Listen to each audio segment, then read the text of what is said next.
ਵਾਹਿਗੁਰੂ ਜੀ ਕਾ ਖਾਲਸਾ ਵਾਹਿਗੁਰੂ ਜੀ ਕੀ ਫਤਿਹ। ਗੁਰੂ ਪਿਆਰੀ ਗੁਰੂ ਸਵਾਰੀ ਪਰਮ ਸਤਿਕਾਰਯੋਗ ਸਾਧ ਸੰਗਤ ਜੀਓ, ਜਿਵੇਂ ਕਿ ਭਾਈ ਸਾਹਿਬ ਭਾਈ ਵੀਰ ਸਿੰਘ ਹੁਣਾਂ ਨੇ ਨਾ ਇੱਕ ਕਵਿਤਾ ਦੇ ਵਿੱਚ ਬੜੇ ਸੁੰਦਰ ਇਸ ਪ੍ਰੇਮ ਮਿਲਣ ਪ੍ਰਸੰਗ ਦਾ ਵਰਣਨ ਕੀਤਾ ਹੈਗਾ, ਜਿਹਦੇ ਵਿੱਚ ਉਹਨਾਂ ਨੇ ਦੱਸਿਆ ਹੈ ਕਿ ਸੁਪਨੇ ਵਿੱਚ ਤੁਸਾਂ ਮਿਲੇ ਅਸਾਨੂੰ, ਅਸਾਂ ਧਾਗਲ ਵਕੜੀ ਪਾਈ, ਨਿਰਾ ਨੂਰ ਤੁਸੀਂ ਹੱਥ ਨਾਏ ਸਾਡੀ ਕੰਬਦੀ ਰਹੀ ਕਲਾਈ। ਸੋ ਅੱਜ ਦਾਸ ਉਹਨਾਂ ਉੱਚ ਕੋਟੀ ਦੀਆਂ ਜਿਹੜੀਆਂ ਆਤਮਾਵਾਂ ਹੈਗੀਆਂ, ਜਿਹੜੀਆਂ ਪਰਮੇਸ਼ਰ ਦੇ ਪ੍ਰੇਮ ਪਿਆਰ ਦੇ ਤੂਫਾਨ ਦੇ ਅੰਦਰ ਜਦ ਵਾਹਿਗੁਰੂ ਰਾਸ ਲੀਲਾ ਰਚਾਉਂਦਾ ਹੈਗਾ, ਉਸ ਰਾਸ ਲੀਲਾ ਦੇ ਵਿੱਚ ਕਿਵੇਂ ਆਪਣਾ ਆਪ ਖੋ ਜਾਂਦੀਆਂ, ਆਪਣਾ ਆਪ ਗਵਾਚ ਜਾਂਦਾ ਉਹਨਾਂ ਦਾ।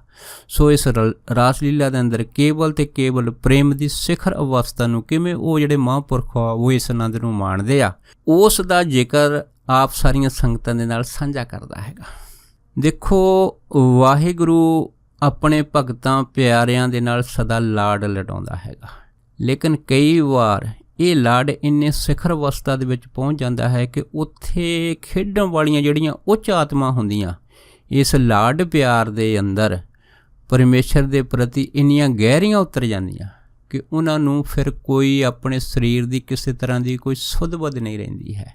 ਸੋ ਜਿਵੇਂ ਇੱਕ ਮਹਾਤਮਾ ਸੀਗੇ, ਇਹ ਜਿਹੜੇ ਮਹਾਤਮਾ ਸੀਗੇ ਇੱਕ ਵਾਰ ਇਹ ਰਾਜਸਥਾਨ ਕੋਟਾ ਗਏ। ਜਦ ਰਾਜਸਥਾਨ ਕੋਟਾ ਗਏ ਸੀ ਉਹਨਾਂ ਟਾਈਮਾਂ ਦੇ ਵਿੱਚ ਇਹਨਾਂ ਦੀ ਸਿੱਖੀ ਸੇਵਕੀ ਬੜੀ ਸੀ ਮਹਾਂਪੁਰਖਾਂ ਦੀ। ਜਦ ਇਹ ਉੱਥੇ ਗਏ ਸੀਗੇ ਅਤੇ ਉੱਥੇ ਜਾ ਕੇ ਇਹਨਾਂ ਨੇ ਫਿਰ ਸੰਗਤ ਦੇ ਵਿੱਚ ਸੱਚ ਦੇ ਨਾਮ ਦਾ ਪ੍ਰਚਾਰ ਕੀਤਾ, ਰੱਬ ਦੇ ਨਾਲ ਸੰਗਤਾਂ ਨੂੰ ਜੋੜਿਆ। ਸੋ ਇਸ ਕਰਕੇ ਇਹਨਾਂ ਦੀ ਸੰਗਤ ਬਹੁਤ ਜ਼ਿਆਦਾ ਸੀਗੀ, ਜਿਵੇਂ ਕਹਿ ਲਓ ਕੋਈ ਲੱਖਾਂ ਦੀ ਤਾਦਾਦ ਦੇ ਵਿੱਚ ਜਿਹੜੇ ਪ੍ਰੇਮੀ ਸੀ ਇਹਨਾਂ ਮਹਾਂਪੁਰਖਾਂ ਦੀ ਸੰਗਤ ਕਰਕੇ ਆਪਣੇ ਜੀਵਨ ਦਾ ਧਨ ਭਾਗ ਸਮਝਦੇ ਹੁੰਦੇ ਸੀ।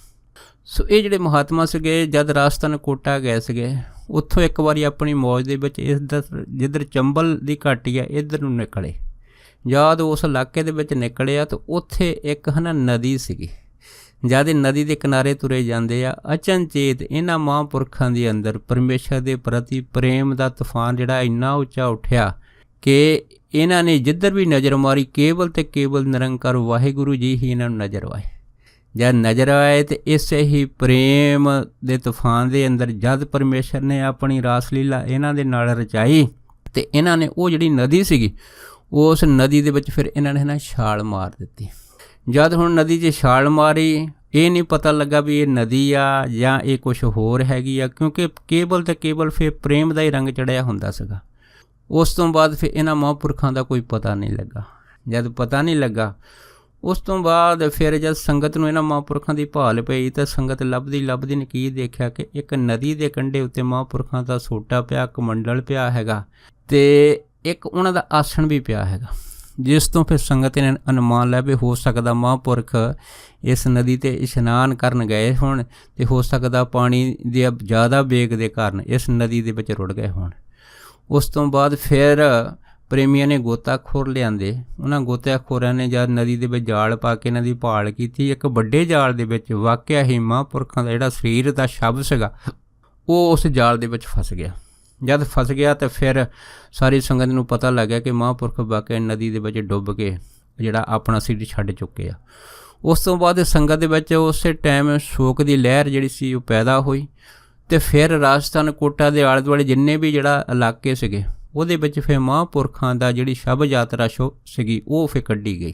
ਜਦ ਇਹ ਦਰਸ਼ਨ ਵਾਲੀ ਸ਼ਬ ਯਾਤਰਾ ਜਿਹੜੀ ਸੀ ਉਹ ਕੱਢੀ ਗਈ ਉਹਨਾਂ ਟਾਈਮਾਂ ਦੇ ਵਿੱਚ, ਅਤੇ ਪ੍ਰੇਮੀਆਂ ਨੇ ਦੇ ਅੰਦਰ ਜਿਹੜਾ ਸੀਗਾ ਇਸ ਗੱਲ ਦਾ ਬੜਾ ਦਰਦ ਹੋਇਆ ਕਿ ਐਡੇ ਉੱਚ ਕੋਟੀ ਦੇ ਮਹਾਂਪੁਰਖ ਸੀਗੇ ਅਤੇ ਉਹ ਸੰਸਾਰ ਨੂੰ ਛੱਡ ਕੇ ਚਲੇ ਗਏ ਆ।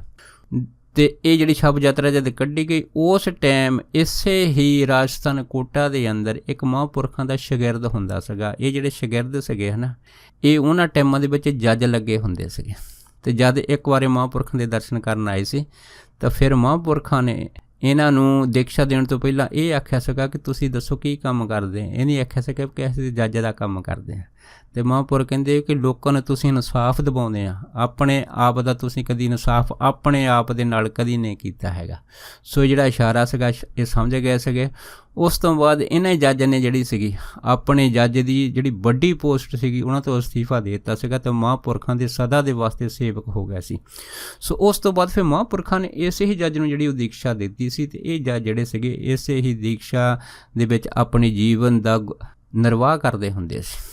ਸੋ ਜਦੋਂ ਉਹਨਾਂ ਨੂੰ ਵੀ ਜਦ ਪਤਾ ਲੱਗਾ, ਉਹਨਾਂ ਨੂੰ ਯਕੀਨ ਨਹੀਂ ਆਇਆ ਕਿ ਐਡੇ ਵੱਡੇ ਮਹਾਤਮਾ ਹੈਗੇ ਕਿ ਪਾਣੀ ਇਹਨਾਂ ਨੂੰ ਡੂਬ ਸਕਦਾ ਹੈਗਾ। ਜੇ ਗੁਰਬਾਣੀ ਦਾ ਫਰਮਾਨ ਹੈ ਕਿ ਜਲ ਨਹੀਂ ਡੂਬੇ ਤਸਕਰ ਨੇ ਲੇਵੇ ਭਾਉ ਨਾ ਸਕੇ ਜਾਲੇ, ਕਿ ਮਹਾਂਪੁਰਖ ਜਲ ਦੇ ਵਿੱਚ ਕਿਵੇਂ ਡੁੱਬ ਸਕਦੇ ਆ। ਇਸ ਤਰ੍ਹਾਂ ਇਹ ਬੈਠੇ ਬੈਠੇ ਭਜਨ 'ਚ ਸੋਚ ਰਹੇ ਸੀ। ਅਚਨਚੇਤ ਇਹਨਾਂ ਹੀ ਜਿਹੜੇ ਜੱਜ ਸ਼ਾਗਿਰਦ ਸੀ, ਇਹਨਾਂ ਨੂੰ ਆਕਾਸ਼ਬਾਣੀ ਹੋਈ। ਇਸ ਆਕਾਸ਼ਬਾਣੀ ਦੇ ਵਿੱਚ ਇਹਨਾਂ ਨੂੰ ਇਹ ਆਵਾਜ਼ ਆਈ ਕਿ ਜਿਹੜੇ ਤੇਰੇ ਗੁਰਦੇਵ ਹੈ, ਜਿਨ੍ਹਾਂ ਨੇ ਪਾਣੀ 'ਚ ਛਾਲ ਮਾਰ ਦਿੱਤੀ ਸੀ, ਅਸਲ ਦੇ ਵਿੱਚ ਉਹਨਾਂ ਨੇ ਛਾਲ ਨਹੀਂ ਸੀ ਮਾਰੀ। ਇਹ ਉਹਨਾਂ ਦੇ ਪ੍ਰੇਮ ਦੇ ਅੰਦਰ ਜੋ ਤੂਫਾਨ ਵਹਿ ਚੁਰਾ ਸੀ, ਉਸ ਪ੍ਰੇਮ ਲੀਲਾ ਦੇ ਵਿੱਚ ਇਹ ਜਿਹੜੇ ਮਹਾਂਪੁਰਖ ਸੀਗੇ, ਇਹਨਾਂ ਨੇ ਆਪਣਾ ਆਪ ਦੀ ਜਿਹੜੀ ਸੋਝੀ ਸੀਗੀ, ਉਹ ਸੋਝੀ ਤੋਂ ਪਰੇ ਹੋ ਕੇ ਕੇਵਲ ਅਤੇ ਕੇਵਲ ਪ੍ਰੇਮ ਲੀਲਾ ਨੂੰ ਮਾਣਿਆ ਸੀਗਾ। ਜਿਸ ਕਰਕੇ ਸੰਸਾਰ ਦੀ ਨਜ਼ਰ ਦੇ ਵਿੱਚ ਇਹ ਜਿਹੜੇ ਮਹਾਤਮਾ ਸੀ, ਇਹ ਡੁੱਬ ਗਏ ਸੀ। ਸੋ ਉਸ ਤੋਂ ਬਾਅਦ ਫਿਰ ਆਕਾਸ਼ਬਾਣੀ ਇਹ ਹੋਈ ਕਿ ਇਹ ਜਿਹੜੇ ਮਹਾਤਮਾ ਹੈਗੇ ਆ, ਇਹ ਨਿਰੰਕਾਰ ਦੇ ਦੇਸ਼ ਪਹੁੰਚ ਗਏ ਆ, ਪਰ ਅਜੇ ਇਹਨਾਂ ਦਾ ਸਮਾਂ ਨਹੀਂ ਹੋਇਆ। ਹਜੇ ਧਰਤੀ ਦੇ ਉੱਤੇ ਇਹਨਾਂ ਨੂੰ ਬਹੁਤ ਸਾਰੇ ਕੰਮ ਕਰਨੇ ਬਾਕੀ ਹੈਗੇ ਆ।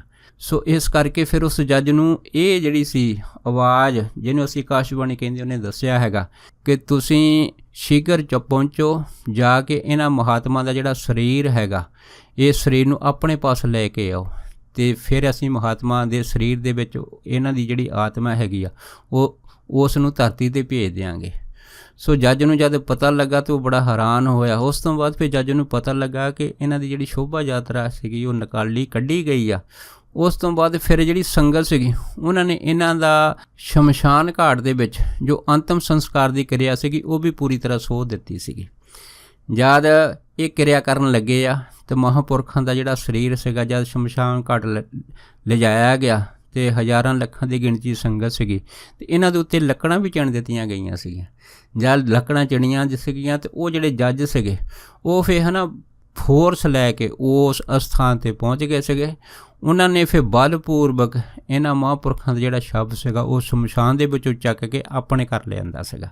ਜਦ ਇਹ ਜੱਜ ਆਪਣੇ ਘਰ ਲੈ ਕੇ ਆਏ ਸੀ, ਪਰ ਘਰ ਦੇ ਜਿਹੜੇ ਸੀ, ਇਹਨਾਂ ਦੇ ਨਾਲ ਨਾਰਾਜ਼ ਹੋ ਗਏ ਸੀਗੇ ਕਿ ਤੁਸੀਂ ਇਸ ਤਰ੍ਹਾਂ ਮਹਾਤਮਾ ਦਾ ਜਿਹੜਾ ਮ੍ਰਿਤਕ ਸ਼ਬ ਆ, ਆਪਣੇ ਘਰ ਕਿਉਂ ਲਿਆਂਦਾ ਹੈਗਾ।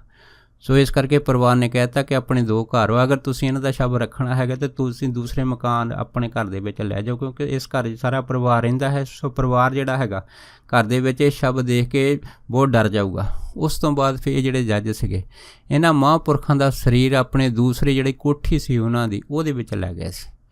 ਉੱਥੇ ਜਾ ਕੇ ਬੜੇ ਸੁੰਦਰ ਪਲੰਘ ਦੇ ਉੱਤੇ ਫੁੱਲਾਂ ਦੀ ਸੇਜਾ ਵਿਛਾ ਕੇ ਉੱਥੇ ਮਹਾਂਪੁਰਖਾਂ ਦਾ ਸ਼ਬ ਰੱਖਿਆ ਸੀਗਾ, ਅਤੇ ਆਪ ਦੀਵਾ ਜਗਾ ਕੇ ਥੱਲੇ ਬੈਠ ਕੇ ਫਿਰ ਮਹਾਂਪੁਰਖਾਂ ਦਾ ਜਿਹੜਾ ਦਿੱਤਾ ਦੀਕਸ਼ਾ ਦਾ ਗੁਰਮੰਤਰ ਸੀ, ਉਹਦਾ ਜਾਪ ਕਰਨ ਲੱਗ ਪਏ ਸੀ। ਇਸ ਤਰ੍ਹਾਂ ਫਿਰ ਇਹ ਜਿਹੜੇ ਜੱਜ ਸੀਗੇ, ਜਦ ਪਾਠ ਕਰਦੇ ਕਰਦੇ ਇਹਨਾਂ ਨੂੰ 12 ਘੰਟੇ ਹੋ ਗਏ। 12 ਘੰਟਿਆਂ ਬਾਅਦ ਉਹ ਜਿਹੜੇ ਮਹਾਤਮਾ ਸੀਗੇ ਮੁੜ ਫਿਰ ਜਿੰਦਾ ਹੋ ਕੇ ਉੱਥੇ ਬੈਠ ਗਏ ਸੀ। ਜਦ ਮੁੜ ਸਰਜੀਤ ਹੋ ਕੇ ਉੱਥੇ ਬੈਠੇ ਆ, ਜਿਨ੍ਹਾਂ ਨੂੰ ਦੇਖ ਕੇ ਫਿਰ ਰਾਜਸਥਾਨ ਕੋਟਾ ਦੇ ਵਿੱਚ ਜਦ ਇਸ ਗੱਲ ਦੀ ਖਬਰ ਹੋਈ ਸੀ, ਫਿਰ ਲੱਖਾਂ ਦੇ ਤਾਦਾਦ ਦੇ ਵਿੱਚ ਉਹਨਾਂ ਟਾਈਮਾਂ 'ਤੇ ਸੰਗਤ ਇਹਨਾਂ ਮਹਾਂਪੁਰਖਾਂ ਦੇ ਦਰਸ਼ਨ ਕਰਨ ਆਈ ਸੀ। ਉਸ ਤੋਂ ਬਾਅਦ ਫਿਰ ਇਹ ਜਿਹੜੇ ਮਹਾਤਮਾ ਸੀਗੇ ਨੇ, ਫਿਰ ਪੂਰੀ ਤਰ੍ਹਾਂ ਚੁੱਪ ਕਰ ਗਏ ਸੀਗੇ। ਉਸ ਤੋਂ ਬਾਅਦ ਇਹਨਾਂ ਨੇ ਕੋਈ ਵੀ ਜਿਹੜੀ ਗੱਲਬਾਤ ਸੀਗੀ, ਉਹ ਸੰਗਤ ਦੇ ਨਾਲ ਕਰਨੀ ਟੋਟਲੀ ਬੰਦ ਕਰ ਦਿੱਤੀ ਸੀ। ਪਰ ਫਿਰ ਵੀ ਸੰਗਤ ਨੂੰ ਪਤਾ ਲੱਗਾ ਕਿ ਇਹੋ ਜਿਹੇ ਮਹਾਤਮਾ ਜਿਹੜੇ ਆ, ਚਾਹੇ ਕੋਈ ਗੱਲ ਨਾ ਕਰਨ ਤਾਂ ਪਰ ਉਹਨਾਂ ਦਾ ਜਿਹੜਾ ਮਾਣ ਸਨਮਾਨ ਸੀ, ਉਹ ਮਹਾਂਪੁਰਖਾਂ ਦੇ ਪ੍ਰਤੀ ਬਹੁਤ ਜ਼ਿਆਦਾ ਬਣਿਆ ਰਹਿੰਦਾ ਸੀਗਾ। ਸੋ ਮਹਾਂਪੁਰਖ ਦੱਸਦੇ ਸੀਗੇ ਕਿ ਇਹ ਜਿਹੜੇ ਮਹਾਤਮਾ ਹੈਗੇ ਆ, ਇਹ ਅਗਰ ਚਾਹੇ ਕੋਈ ਕਾਰਜ ਸੰਸਾਰ 'ਚ ਕਰਨ, ਚਾਹੇ ਨਾ ਕਰਨ, ਚਾਹੇ ਬੋਲਣ ਚਾਹੇ ਨਾ ਬੋਲਣ, ਪਰ ਧਰਤੀ ਉੱਤੇ ਮੌਜੂਦ ਹੋਣਾ ਹੀ ਇਹ ਧਰਤੀ ਜਿਹੜੀ ਆ, ਇਹੋ ਜਿਹੇ ਮਹਾਂਪੁਰਖਾਂ ਦੀ ਮੌਜੂਦਗੀ ਨੂੰ ਆਪਣੇ ਆਪ ਦੀ ਧਨਤਾ ਸਮਝਦੀ ਆ। ਧਰਤੀ ਆਪਣੇ ਆਪ ਨੂੰ ਧਨਤਾ ਯੋਗ ਮੰਨਦੀ ਆ ਕਿ ਮੇਰੇ ਉੱਪਰ ਕੋਈ ਜਿਹੜੇ ਉੱਚ ਕੋਟੀ ਦੇ ਮਹਾਤਮਾ ਅੱਜ ਵੀ ਸਰੀਰ ਕਰਕੇ ਬੈਠੇ ਹੋਏ ਆ। ਸੋ ਜਿਹੜੀ ਪਵਨ ਇਹੋ ਜਿਹੇ ਮਹਾਂਪੁਰਖਾਂ ਨੂੰ ਛੋਹ ਕੇ ਵੀ ਜਾਂਦੀ ਆ, ਉਹ ਪਵਨ ਵੀ ਆਪਣੇ ਆਪ ਨੂੰ ਧਨਤਾ ਯੋਗ ਮੰਨਦੀ ਆ। ਸੋ ਇਹੋ ਜਿਹੜੀ ਪਵਨ ਹੈਗੀ ਆ, ਉਹ ਜਿਸ ਜਗ੍ਹਾ ਉੱਤੋਂ ਦੀ ਵੀ ਜਿਹੜੀ ਆ ਕਿਸੇ ਵਿਅਕਤੀ ਨੂੰ ਛੂੰਹਦੀ, ਉਸ ਵਿਅਕਤੀ ਜਿਹੜੇ ਪਾਪਾਂ ਨੂੰ ਨਸ਼ਟ ਕਰ ਦਿੰਦੀ ਆ। ਸੋ ਇਹੋ ਜਿਹੇ ਜਿਹੜੇ ਮਹਾਂਪੁਰਖ ਧਨਤਾ ਯੋਗ ਹੁੰਦੇ ਆ, ਜਿਨ੍ਹਾਂ ਦੇ ਅੰਦਰ ਪਰਮੇਸ਼ਰ ਦੇ ਪ੍ਰੇਮ ਤੂਫਾਨ ਜਦ ਕਿਤੇ ਕਿਤੇ ਉੱਠਦੇ ਹਨ, ਇਹਨਾਂ ਤੂਫਾਨਾਂ ਦੇ ਅੰਦਰ ਉਹ ਕਿਵੇਂ ਪਰਮੇਸ਼ਰ ਦੀਆਂ ਬਣਾਈਆਂ ਹੋਈਆਂ ਰਾਸ ਲੀਲਾ ਦੇ ਵਿੱਚ ਖੇਡਦੇ ਆ, ਅਤੇ ਉਸ ਆਨੰਦ ਦੇ ਸਾਗਰ ਦੇ ਵਿੱਚ ਗੋਤੇ ਲਾਉਂਦੇ ਹੋਏ ਪਰਮੇਸ਼ਰ ਨਾਲ ਸਦਾ ਇੱਕਮਿਕ ਰਹਿੰਦੇ ਆ। ਇਸ ਤਰ੍ਹਾਂ ਇੱਕ ਦੂਸਰਾ ਪ੍ਰਸੰਗ ਜਿਹੜੇ ਸੀ, ਉਹ ਮਹਾਂਪੁਰਖ ਦੱਸਦੇ ਹੁੰਦੇ ਸੀਗੇ ਕਿ ਇੱਕ ਮਹਾਤਮਾ ਜਿਹੜੇ ਮੱਧ ਪ੍ਰਦੇਸ਼ ਦੇ ਵਿੱਚ ਰਹਿੰਦੇ ਹੁੰਦੇ ਸੀ, ਉਹ ਜਿਹੜੇ ਮਹਾਤਮਾ ਹੁੰਦੇ ਸੀਗੇ, ਉਹ ਬਿਰਧ ਹੁੰਦੇ ਸੀਗੇ, ਅਤੇ ਉਹਨਾਂ ਦੇ ਹੈ ਨਾ ਜਿਹੜੀ ਰੀੜ੍ਹ ਦੀ ਹੱਡੀ ਥੋੜ੍ਹੀ ਝੁਕੀ ਹੁੰਦੀ ਸੀ, ਕੁੱਬ ਨਿਕਲਿਆ ਹੁੰਦਾ ਸੀਗਾ। ਪਰ ਉਹ ਪ੍ਰਤੀ ਦਿਨ ਭਗਵਾਨ ਕ੍ਰਿਸ਼ਨ ਦੀ ਪ੍ਰਤਿਮਾ ਸੀ, ਉਸ ਪ੍ਰਤਿਮਾ ਦੀ ਜਿਹੜੀ ਸੀ ਉਹ ਪੂਜਾ ਕਰਦੇ ਹੁੰਦੇ ਸੀ ਕਿਸੇ ਮੰਦਿਰ ਦੇ ਵਿੱਚ। ਜਦੋਂ ਉਹ ਮੂਰਤੀ ਦੀ ਪੂਜਾ ਕਰਦੇ ਹੁੰਦੇ ਸੀ, ਹੁਣ ਸੰਗਤ ਸਮਝਦੀ ਸ਼ਾਇਦ ਇਹ ਮੂਰਤੀ ਆ, ਪਰ ਉਹ ਮੂਰਤੀ ਨਹੀਂ। ਉਹਨਾਂ ਦੇ ਅੰਦਰ ਭਾਵਨਾ ਇੰਨੀ ਹੁੰਦੀ ਸੀਗੀ ਕਿ ਉਹ ਜਿਹੜੀ ਮੂਰਤੀ ਸੀ ਉਹ ਪ੍ਰੇਮ ਭਾਵਨਾ ਦੇ ਵਿੱਚ ਉਹਨਾਂ ਦੇ ਹਿਰਦੇ ਦੇ ਅੰਦਰ ਇੰਨੀ ਗਹਿਰੀ ਉਤਰ ਗਈ ਸੀ। ਅੱਖਾਂ ਦੇ ਵਿੱਚ ਹਮੇਸ਼ਾ ਜਿਹੜੇ ਆਂਸੂ ਸੀਗੇ ਉਹ ਸਦਾ ਛਲਕਦੇ ਰਹਿੰਦੇ ਸੀ। ਸੋ ਮਹਾਂਪੁਰਖ ਜਿਹੜੇ ਸੀ ਉਹ ਦੱਸਦੇ ਹੁੰਦੇ ਸੀਗੇ ਕਿ ਇੱਕ ਵਾਰ ਅਸੀਂ ਉਹਨਾਂ ਦੇ ਦਰਸ਼ਨ ਕਰਨ ਗਏ ਹਾਂ, ਪਰ ਜਦੋਂ ਦਰਸ਼ਨ ਕਰਨ ਗਏ ਹਾਂ ਅਤੇ ਜਦੋਂ ਕਹਿੰਦੇ ਅਸੀਂ ਉਹਨਾਂ ਦੇ ਨੇਤਰਾਂ ਵੱਲ ਦੇਖਿਆ, ਉਹਨਾਂ ਦੀਆਂ ਨੇਤਰਾਂ ਦੇ ਵਿੱਚੋਂ ਜਿਹੜੇ ਜਲ ਸੀਗਾ ਉਹ ਵਹਿ ਰਿਹਾ ਹੁੰਦਾ ਸੀਗਾ। ਸੋ ਕਹਿੰਦੇ ਵੀ ਸਾਨੂੰ ਜਿਸ ਤੋਂ ਪ੍ਰਤੀਤ ਹੋਵੇ ਇਹ ਜਿਹੜੇ ਮਹਾਤਮਾ ਹੈਗੇ ਆ ਇਹ ਪ੍ਰੇਮ ਦੀ ਬੜੀ ਸਿਖਰ ਅਵਸਥਾ ਤੱਕ ਪਹੁੰਚੇ ਹੋਏ ਆ। ਇੱਕ ਵਾਰ ਕਹਿੰਦੇ ਕੀ ਹੋਇਆ ਕਿ ਉਸ ਮੰਦਿਰ ਦੇ ਵਿੱਚ ਜਿਹੜੇ ਇਸ ਮੂਰਤੀ ਦੀ ਪੂਜਾ ਕਰਦੇ ਹੁੰਦੇ ਸੀ, ਉਹ ਮੂਰਤੀ ਜਿਹੜੀ ਸੀ ਉਹ ਸੋਨੇ ਦੀ ਸੀਗੀ ਅਤੇ ਉਹਦੇ ਵਿੱਚ ਹੀਰੇ ਜਵਾਹਰਾਤ ਲੱਗੇ ਸੀਗੇ। ਕਿਸੇ ਕਹਿੰਦੇ ਬੰਦੇ ਦੀ ਜਿਹੜੀ ਸੀਗੀ ਉਹ ਨਜ਼ਰ ਉਸ ਮੂਰਤੀ ਦੇ ਉੱਤੇ ਪਈ।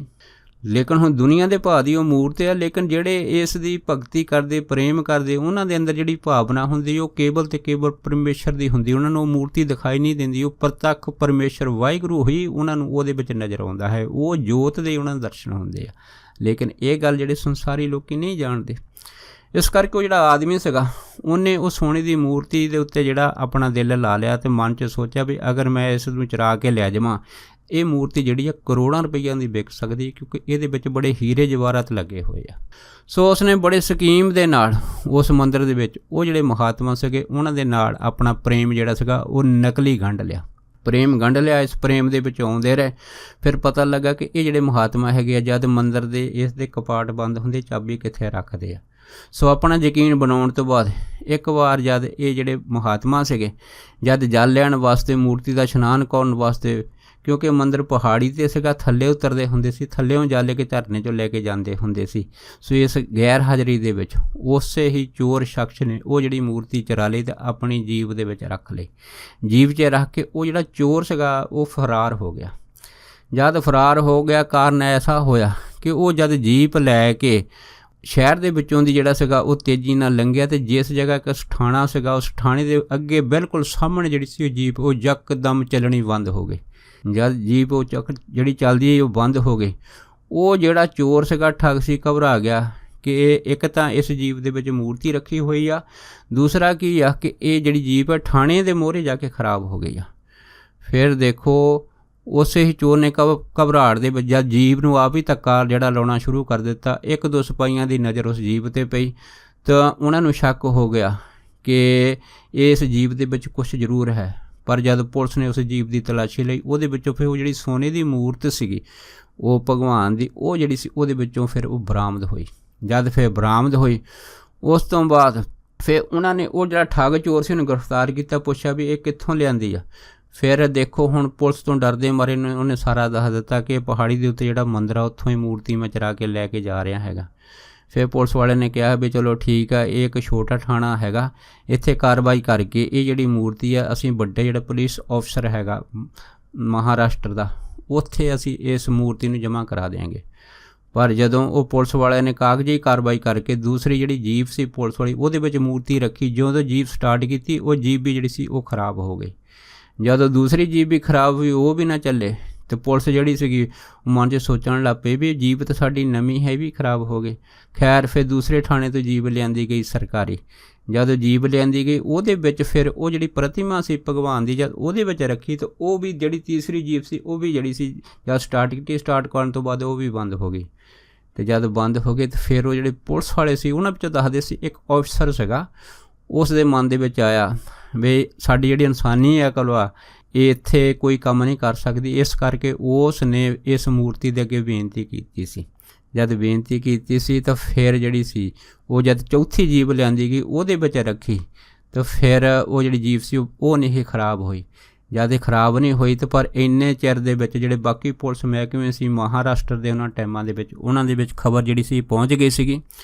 ਉਸ ਟਾਈਮ ਦੱਸਦੇ ਆ ਕਿ ਜਿਹੜੀ ਮਹਾਰਾਸ਼ਟਰ ਦੀ ਮੁੱਖ ਮੰਤਰੀ ਸੀਗੀ ਹੈ ਨਾ ਉਹਨਾਂ ਟਾਈਮਾਂ ਦੇ ਵਿੱਚ ਜਿਹੜੇ ਅਜੇ ਵੀ ਮੌਜੂਦ ਹੈਗੇ ਆ, ਉਹਨਾਂ ਤੱਕ ਵੀ ਇਹ ਖਬਰ ਪਹੁੰਚ ਗਈ ਸੀ ਕਿ ਕਿਵੇਂ ਇੱਕ ਭਗਵਾਨ ਦੀ ਮੂਰਤੀ ਜਿਹਨੂੰ ਕੋਈ ਠੱਗ ਲੈ ਗਿਆ ਸੀਗਾ ਉਸ ਨੂੰ ਜਿਸ ਵੀ ਅਸੀਂ ਗੱਡੀ 'ਚ ਰੱਖਦੇ ਹਾਂ ਗੱਡੀ ਖਰਾਬ ਹੋ ਜਾਂਦੀ ਆ। ਫਿਰ ਉਹ ਜਿਹੜੀ ਸੀਗੀ ਮੁੱਖ ਮੰਤਰੀ ਉਹਨਾਂ ਟਾਈਮਾਂ ਦੇ ਵਿੱਚ ਉਹ ਫਿਰ ਆਪ ਜਿਹੜੀ ਸੀ ਇਸ ਪ੍ਰਤਿਮਾ ਮੂਰਤੀ ਭਗਵਾਨ ਦੇ ਦਰਸ਼ਨ ਕਰਨ ਆਈ ਸੀਗੀ ਜਾਂ ਦਰਸ਼ਨ ਕਰਨੀ। ਸੋ ਬੜੇ ਸਤਿਕਾਰ ਦੇ ਨਾਲ ਇਹ ਜਿਹੜੀ ਮੂਰਤੀ ਸੀਗੀ ਪੂਰੇ ਪੁਲਿਸ ਵਿਭਾਗ ਦੇ ਨਾਲ ਅਤੇ ਹੋਰ ਜਿਵੇਂ ਜਿਵੇਂ ਸੰਗਤ ਨੂੰ ਪਤਾ ਲੱਗਾ ਉਹ ਇਹ ਜਿਹੜੀ ਪ੍ਰਤਿਮਾ ਸੀ ਪਰਮੇਸ਼ਰ ਦੀ ਉਸ ਫਿਰ ਮੰਦਰ ਦੇ ਉੱਤੇ ਦੁਬਾਰਾ ਪਹੁੰਚਾਈ ਸੀਗੀ। ਜਦ ਤੱਕ ਇਹ ਮੂਰਤੀ ਉਸ ਮੰਦਰ ਦੇ ਵਿੱਚ ਦੁਬਾਰਾ ਮੰਦਰ ਦੇ ਵਿੱਚ ਨਹੀਂ ਲੱਗੀ ਤਦ ਤੱਕ ਦੱਸਦੇ ਆ ਕਿ ਉਹ ਜਿਹੜੇ ਮਹਾਤਮਾ ਪੁਜਾਰੀ ਸੀ ਤਦ ਤੱਕ ਬੇਹੋਸ਼ ਰਹੇ ਇਸ ਮੂਰਤੀ ਦੇ ਪ੍ਰੇਮ ਵਿਯੋਗ ਦੇ ਵਿੱਚ। ਪਰ ਜਿਉਂ ਹੀ ਇਹ ਮੂਰਤੀ ਦੁਬਾਰਾ ਸਥਾਪਿਤ ਕੀਤੀ ਗਈ ਫਿਰ ਉਹ ਜਿਹੜੇ ਸੰਤ ਸੀਗੇ ਉਹਨਾਂ ਨੂੰ ਫਿਰ ਹੋਸ਼ ਆਇਆ ਸੀਗਾ। ਪਰ ਸਾਰੀ ਸੰਗਤ ਨੇ ਇਹ ਮੰਨਿਆ ਸੀਗਾ ਕਿ ਅਗਰ ਅੱਜ ਇਹ ਪ੍ਰਤਿਮਾ ਇੱਕ ਦਿਨ ਦੇ ਵਿੱਚ ਵਾਪਸ ਨਾ ਆਉਂਦੀ ਤਾਂ ਜਿਹੜੇ ਮਹਾਤਮਾ ਸੀਗੇ ਉਹ ਆਪਣੇ ਪ੍ਰਾਣ ਜ਼ਰੂਰ ਤਿਆਗ ਦਿੰਦੇ। ਸੋ ਕਹਿਣ ਤੋਂ ਭਾਵ ਇਹ ਹੈ ਕਿ ਜਿਨ੍ਹਾਂ ਦੇ ਅੰਦਰ ਪਰਮੇਸ਼ਰ ਦੇ ਪ੍ਰਤੀ ਪ੍ਰੇਮ ਦੇ ਤੂਫਾਨ ਉੱਠਦੇ ਆ ਨਾ ਉਹ ਵਾਹਿਗੁਰੂ ਦੇ ਦਰਸ਼ਨਾਂ ਤੋਂ ਬਗੈਰ ਨਿਰੰਕਾਰ ਤੋਂ ਬਗੈਰ ਰਹਿ ਨਹੀਂ ਸਕਦੇ। ਜਿਵੇਂ ਗੁਰਬਾਣੀ ਦਾ ਫਰਮਾਨ ਹੈ, ਹੁਣ ਰਹਿ ਨਾ ਸਕਾਂ ਬਿਨ ਦੇਖੇ ਪ੍ਰੀਤਮਾ। ਸੋ ਇਹੋ ਜਿਹੇ ਜਿਹੜੇ ਮਹਾਤਮਾ ਹੁੰਦੇ ਆ ਉਹਨਾਂ ਦੇ ਅੰਦਰ ਹੋਰ ਕੁਛ ਨਹੀਂ ਹੁੰਦਾ, ਕੇਵਲ ਅਤੇ ਕੇਵਲ ਇੱਕ ਪਿਆਰ ਹੁੰਦਾ ਹੈਗਾ, ਇੱਕ ਵਾਹਿਗੁਰੂ ਦੇ ਪ੍ਰਤੀ ਖਿੱਚ ਹੁੰਦੀ ਹੈਗੀ ਆ। ਕਿਉਂਕਿ ਸੰਸਾਰੀ ਦੁਨੀਆ ਤੋਂ ਉਹ ਬਹੁਤ ਉੱਚੇ ਉੱਠ ਗਏ ਹੁੰਦੇ ਆ, ਉਹਨਾਂ ਦੇ ਵਿੱਚ ਕੇਵਲ ਅਤੇ ਕੇਵਲ ਵਾਹਿਗੁਰੂ ਹੀ ਨਜ਼ਰ ਆਉਂਦਾ, ਉਹਦਾ ਪ੍ਰਕਾਸ਼ ਹੀ ਨਜ਼ਰ ਆਉਂਦਾ ਹੈਗਾ, ਉਹਦਾ ਪ੍ਰੇਮ ਹੀ ਨਜ਼ਰ ਆਉਂਦਾ ਹੈ। ਸੋ ਇਹੋ ਜਿਹੀ ਜਿਹੜੀਆਂ ਪ੍ਰੇਮ ਦੀਆਂ ਉੱਚ ਆਤਮਾਵਾਂ ਹੁੰਦੀਆਂ ਹੈਗੀਆਂ ਉਹ ਬਹੁਤ ਵਿਰਲੀਆਂ ਸੰਸਾਰ ਦੇ ਵਿੱਚ ਹੁੰਦੀਆਂ ਹੈ। ਸੋ ਇਹੋ ਜਿਹੀ ਆਤਮਾ ਦੇ ਜਿਹੜੇ ਦਰਸ਼ਨ ਹੈਗੇ ਆ ਬੜੇ ਧੰਨਤਾਯੋਗ ਹੁੰਦੇ ਆ। ਅਗਰ ਕਿਸੇ ਪ੍ਰਾਣੀ ਨੂੰ ਹੋ ਜਾਣ ਤਾਂ ਇਹੋ ਜਿਹੇ ਪ੍ਰਾਣੀਆਂ ਦਾ ਲੋਕ ਅਤੇ ਪਰਲੋਕ ਸਬਰ ਸਕਦਾ ਹੈਗਾ। ਸੋ ਦਾਸ ਇੰਨੀਆਂ ਹੀ ਬੇਨਤੀਆਂ ਆਪ ਜੀ ਦੇ ਨਾਲ ਸਾਂਝਾ ਕਰਦਾ ਹੋਇਆ ਖਿਮਾ ਦਾ ਜਾਚਕ ਵਾ ਜੀ। ਹੋਈਆਂ ਬੇਅੰਤ ਭੁੱਲਾਂ ਚੁੱਕਾਂ ਦੀ ਖਿਮਾ ਬਖਸ਼ਣੀ। ਸੋ ਫਤਿਹ ਬੁਲਾਓ। ਵਾਹਿਗੁਰੂ ਜੀ ਕਾ ਖਾਲਸਾ ਵਾਹਿਗੁਰੂ ਜੀ ਕੀ ਫਤਿਹ।